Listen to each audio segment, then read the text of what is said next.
Selalu ada jawaban, selalu ada pertolongan di rumah Tuhan. Gereja JCC Cijantung menyambut Anda. Ingat selalu bahwa Tuhan Yesus juru selamat kita dan masuk ke dalam hati kita sehingga kita menerima keselamatan. Selamat mendengarkan dan menjadi berkat. Saudara diberkati Tuhan. Dia waktu datang keguguran, ya ada Ibu Marcel juga waktu itu keguguran, dan saya berdoa, saya tarik dia ke dalam. Ini rumah Tuhan. Ini rumah Tuhan. Saya bilang, ayo ikut kita doa. Dan hamba Tuhan bilang, you will get twice, kembar. Gak ada yang percaya ya. Sekarang anaknya 3. Dan dia kembali lagi. Siapa yang mau diberkati double blessing sama Tuhan boleh angkat tangan. Kalau lihat tetangga kita diberkati, saudara juga pasti sebentar diberkati. Amin. Berikan tepuk tangan buat Tuhan Yesus. Oke, saya akan nyanyi lagu ketiga. Enggak, bercanda. Oke, kita langsung buka saja. Wahyu 6 ayat 6. Minggu ini kita mendengar sekali banyak kabar inflasi, minyak goreng mulai naik dan sebagainya. Dan memang pada akhir zaman ditulis, dan aku mendengar seperti ada suara di tengah-tengah keempat makhluk itu berkata, secupak gandum sedinar, 3 cupak jelai sedinar, tetapi janganlah rusakkan minyak dan anggur itu. Jadi memasuki inflasi ini apa yang akan terjadi? Apakah harga akan naik? Perang belum berakhir antara Rusia. Ini ada tulisan di akhir zaman, secupak gandum sedinar. Kalau minyak berapa 18.000 naik berapa puluh ribu. Kita lihat ya, secupak gandum sedinar, ada fotonya. Secupak gandum sedinar. Sedinar itu 1 hari upah kerja. Jadi kurang lebih 150.000 rupiah. Tapi kalau saudara lihat di Tokped, harganya masih, tepung gandum harganya berapa? 10.800. Jadi belum. Coba saudara lihat kanan kiri. Belum, ya, belum akhir zaman.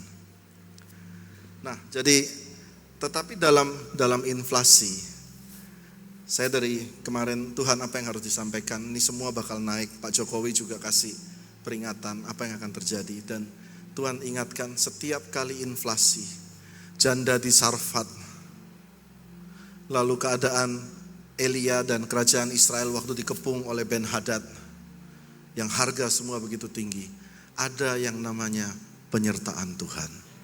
Jadi kita semua akan melewati ini semua. Ini pasti Anda akan baik-baik saja. Dan lewati semua, justru tambah diberkati. Berikan tepuk tangan buat Tuhan Yesus. Mari kita lihat langsung. Kita lihat langsung ya dari Lukas 9 firman Tuhan. Apa yang harus kita kerjakan dan sikap hati kita melewati keadaan ke depan inflasi ini? Lukas tadi mana tadi? Ya, Lukas 9 ayat 12. Pada waktu hari mulai malam, kita baca gantian ya, hanya 5 ayat. Datanglah ke-12 muridnya, suruhlah orang banyak itu pergi supaya mereka pergi ke desa-desa dan kampung-kampung sekitarin mencari tempat penginapan dan makanan, karena di sini kita berada di tempat yang sunyi. Ayat 13, silakan saudara. Tetapi kamu harus memberi mereka makan. Mereka menjawab, yang ada pada kami tidak lebih daripada 5 roti dan 2 ikan.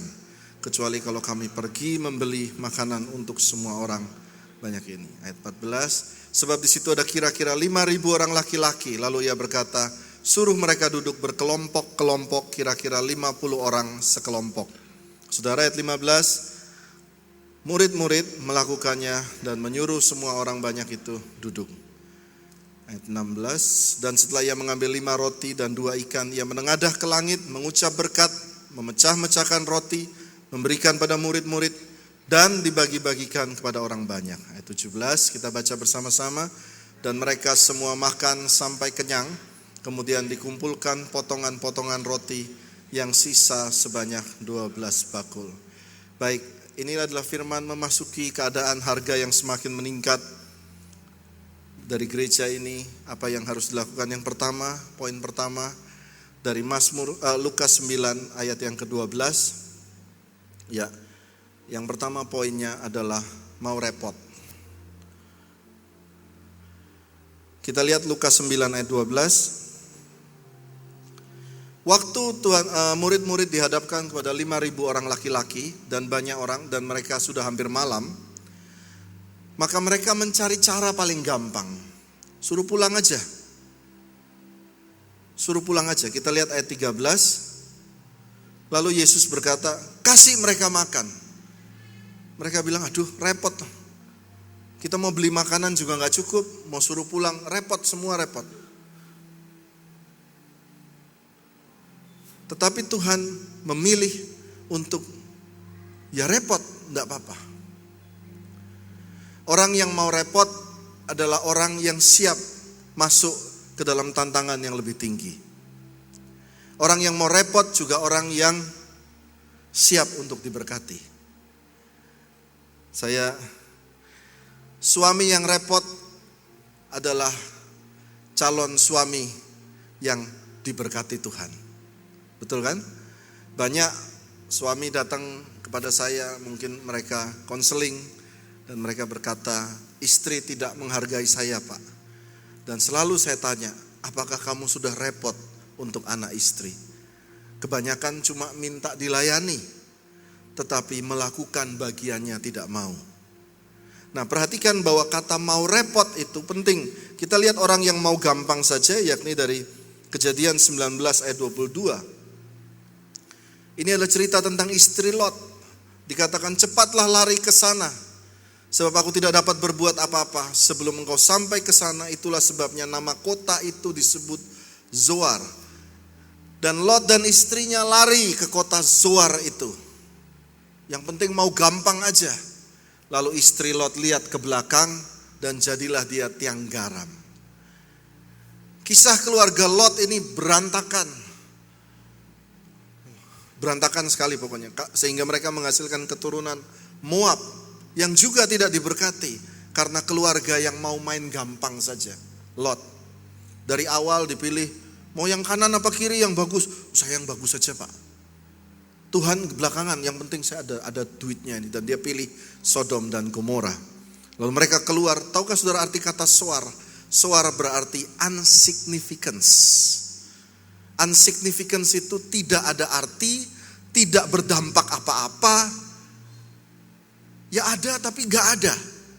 Unsignificance. Lot. Orang yang gak mau repot, ya kayak begini.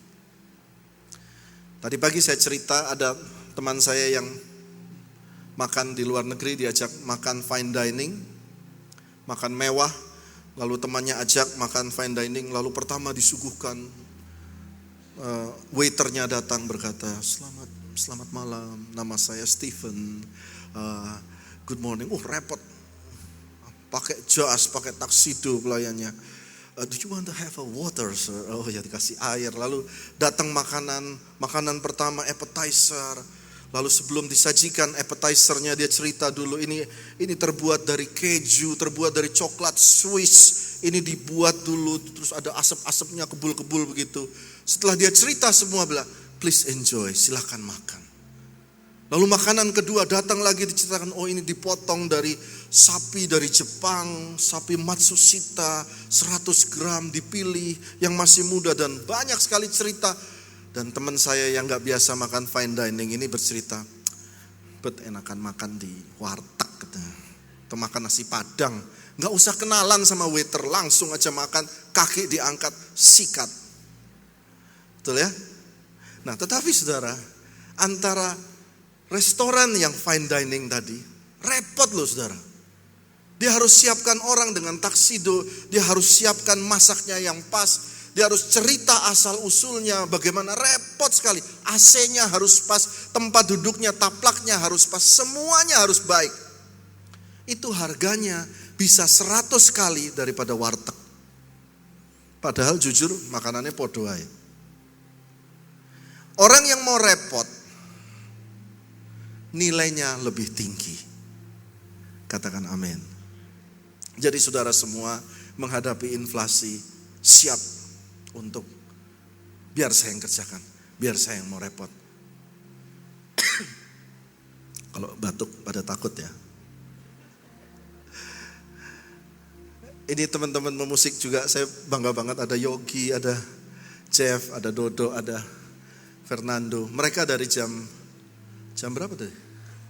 Jam 7. Jam 7 ya. Jam 7 sudah latihan.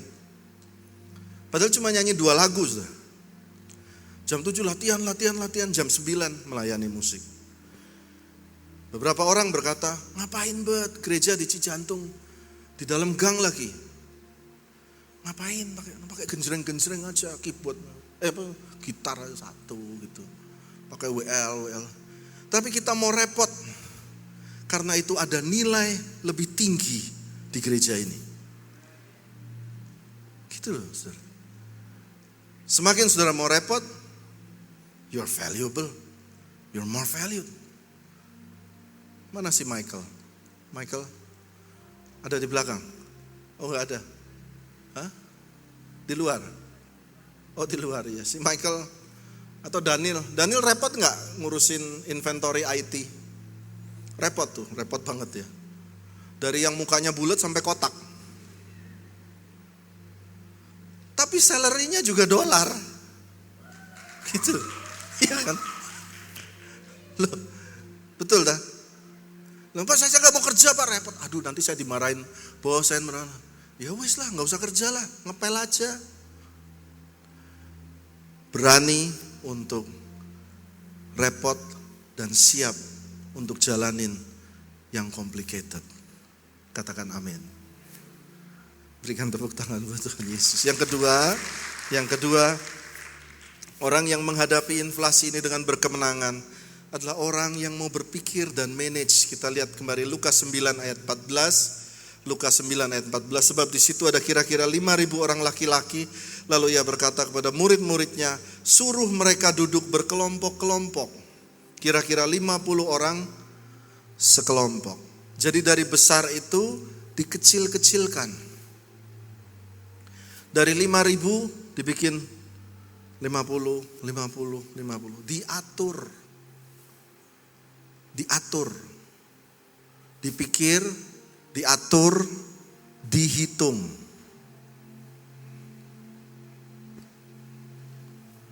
Saudara lihat sosmed akhir-akhir ini, banyak sultan-sultan baru bermunculan, ya kan? Woi, mobil merah sport, mobil apa muncul semua tiba-tiba. Sampai istilah apa? Murah banget. Sehingga itu mengakibatkan banyak anak-anak muda sekarang punya 1 juta, dapat uang 1 juta, makanya di kafe, nggak ngitung.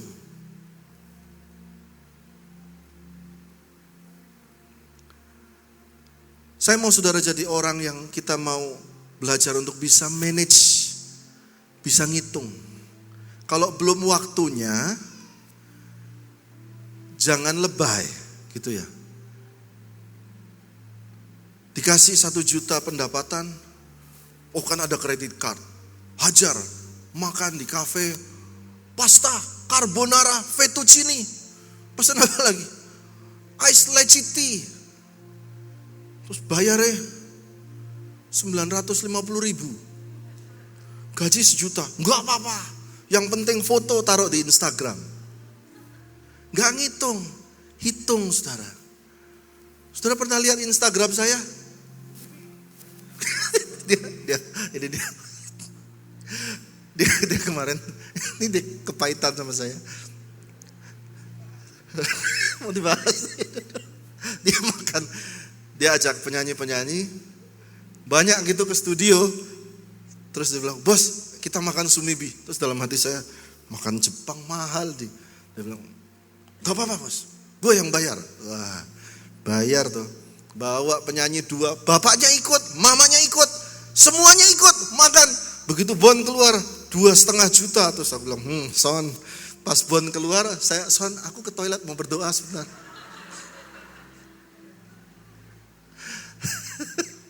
Terus dia marah-marah.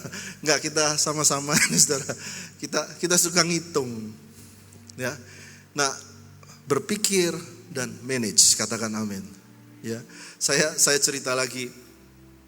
Gereja ini orang Pada bilang, Pak kok nggak pakai office boy yang ngatur nanti ya di toilet dan lain-lain. Pakai sistem dong Pak, ada orang yang kita bayar. Karena belum kuat keuangannya. Jadi apa yang dilakukan? Setiap hari Sabtu pembantu rumah tangga saya naik Grab ke sini rame-rame, bawa sapu, bawa apa semua, dan ngepel buat saudara. Karena saya hitung. Amin. Gak usah gaya-gayaan sosmed, yang penting kita punya. Amin. Ini yang ibadah kedua lebih banyak anak-anak muda kan. Gaya sosmed baru ketangkep polisi, malu ya. Malu. Ya,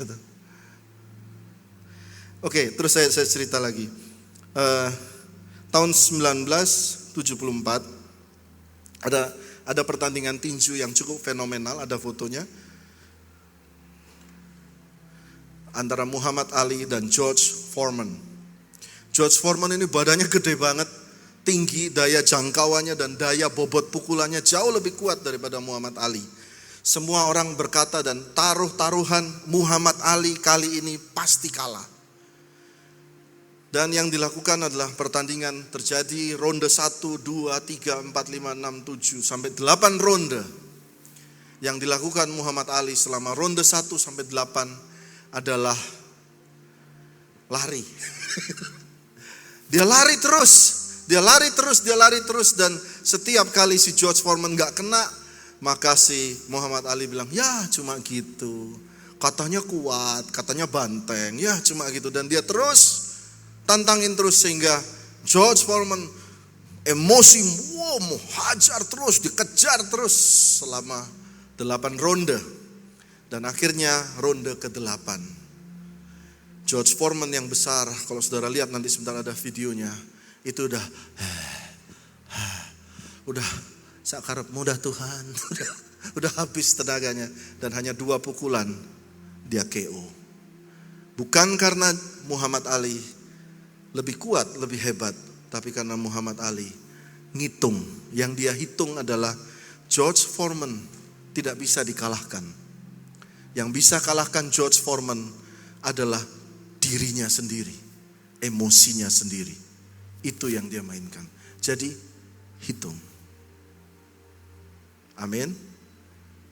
Saya berharap firman ini boleh membantu saudara. Katakan amin. Yang diberkati angkat tangan. Ya, saudara mau berpikir dan mulai atur. Nah, yang ketiga, yang terakhir adalah belajar untuk murah hati. Lukas 9 ayat 16. Dan ia mengambil 5 roti, menengadah ke langit, mengucap berkat, memecah-mecahkan roti, memberikannya kepada murid-muridnya, supaya dibagi-bagikannya kepada orang banyak. Belajar untuk punya hati yang murah hati. Kepada orang sekitar saudara, kepada keluarga saudara, kepada gereja, saudara harus punya hati yang murah hati. Kenapa kita perlu punya hati yang murah hati? Ulangan 5 ayat 15. Saya undang teman-teman yuk. Worship leaders. Ulangan 5 ayat 15.